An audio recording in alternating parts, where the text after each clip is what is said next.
So we started doing webinars as kind of like an education thing and as a sales thing about 3 months ago. And the first one was not like, I just did it live off the cuff. And so the trains here are so loud, by the way. I don't know if anyone's ever been to Chicago, but these are like abnormally loud. Oh, that trains. is a train. Yeah, there's a train. Yeah.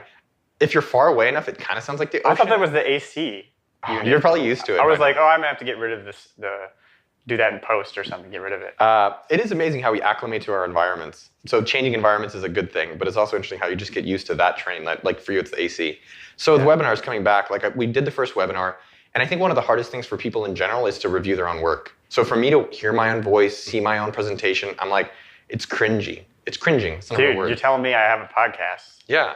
And like my voice sounds like Jewish nasally.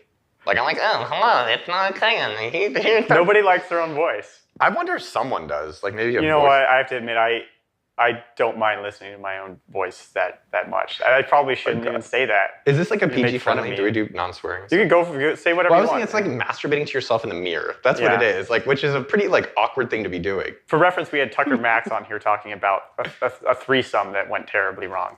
Yeah, only him could do those kind of things. Right. So with the webinar, you record it. And I think one of the two best things for me that I've done is that one, I'll go and watch the whole thing. I will take exact notes. And I'll be like, all right, next time I'm going to make these changes. The two other things that were really helpful, I think in life, is to get an editor. To get like someone to edit your stuff, right? In writing, in marketing, in sales, or in anything. So Anton is like my boy. Like he is like one of my best friends. And I trust his opinion. And so I've had him and then I have him watch it. And he's like, you need to do this, you need to do this. You need to like change-wise. You sold in the beginning, but no one bought. They all bought at the end. Let's try to make the sell at the end better. For webinars, put the agenda in the beginning. I didn't have the agenda. The agenda was in the middle. Well, it sucks if you come to a webinar and you expect a certain thing and you end up with something else. So it's if you put the agenda in the beginning, then you're respecting people's time.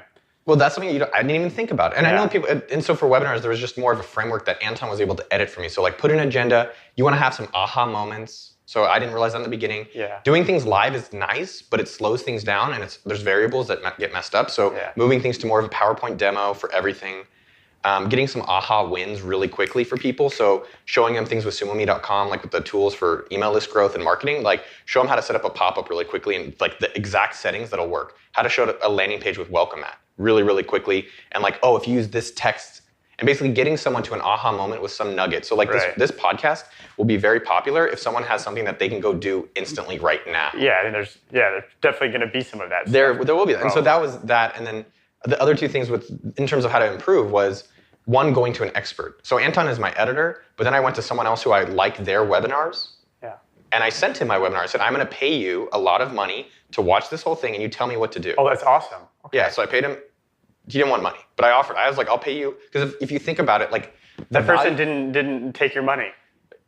Did I pay him? I don't remember. You gotta like force them to take the money because otherwise they're not going to do it. Oh, no, I did send him some stuff. I generally prefer not... It's like, the social taboos. You don't want to like bring someone cash. You bring them a wine bottle if you're coming over for dinner. Yeah, well, but they're basically your consultant. In that case. But so basically my point though is that if you're trying to be the best in something or you're trying to be improving it, go to someone who's great, pay him a shit ton of money, and then forever I will have a better format for my webinars and presentations. So that was awesome. Sorry to interrupt. I just didn't want to... People shouldn't say sorry to interrupt if you really Sorry to interrupt because I'm interrupting. I'm going to go ahead and interrupt you anyway. I interrupt. I'm like, I am interrupting because I have something better to say than you. I'm going to interrupt you right now. But I think it's interesting that you did the webinar, though, knowing that it wasn't going to be perfect in the first place. Some people might have just like not done the webinar and then studied a bunch of webinars and then never done their webinar. It's more fun and safer to do that, right? It's definitely easier to be like thinking about it. You write your plans, you watch them, you buy more books. That's why. But don't you think it's fun to kind of do the webinar when you don't know what's going on? Like it gets boring if you know what's going on every time, right? Well, I think there's two things with that for me. One, I think a lot of businesses, and we have this problem with Sumo Group, with AppSumo and SumoMe.com. Sumo is our main product. We do things and we find things that work. So like webinars, for instance, are a great example.